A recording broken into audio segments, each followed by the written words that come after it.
আপনাদের উপরে মানুষের কিন্তু আস্থা নাই। আমরা রাস্তায় বেরিয়েছি কিন্তু আপনাদেরকে ব্যাকআপ দেওয়ার জন্য। আমরা তাদেরকে ঠিক করি জজ কোর্টের রোডে সদরঘাটের রোডে অভিযান চলছে, ম্যাজিস্ট্রেট রয়েছেন। রাস্তায় রাখার কারণে পুলিশের গাড়ি রাস্তায় রাখার কারণে ড্রাইভিং লাইসেন্স আছে তো? লাইসেন্স আছে কি আপনার গাড়ি চালাতে দেয় না? কিসের ড্রাইভার আছে? কয় কয় ফিট করে রাখছেন গাড়িটা? হ্যাঁ? আপনার এই ক্ষমতা নাই যে মোটরসাইকেল ধরায় আপনি আপনার গাড়ি কিসের করে যাবেন? হ্যাঁ? আপনি নিজে অন্যায় করতেছেন, আমরা তাদেরকে ধরতেছি, অভিযান করতেছি কাদেরকে? আপনার বিরুদ্ধে আমি কমপ্লেন দেবো ডিএমপি কমিশনার কাছে। আপনার বিরুদ্ধে মামলা নিলে তো আপনার চাকরি থাকবে না। নেবো? হ্যাঁ? মামলা নেই আমার কাছে, মামলার ডকুমেন্টস আছে। হ্যাঁ? আমার বক্তব্য নেবেন, আপনার বক্তব্য দেবেন? এগুলো কেন করেন বলেন?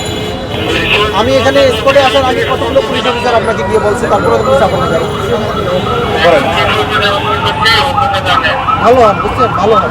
আপনাদের উপরে মানুষের কিন্তু আস্থা নাই। আমরা রাস্তায় বেরিয়েছি কিন্তু আপনাদেরকে ব্যাকআপ দেওয়ার জন্য। আপনার নিজেরা অন্যায় করলে কিন্তু ঠেকানো যাবে না। দ্রুত গাড়ি সরান, গাড়ি সরান। এই গাড়ি কি ভিডিও বাংলা দিচ্ছে নাকি? ঠিক আছে, ওকে যেহেতু পাইছি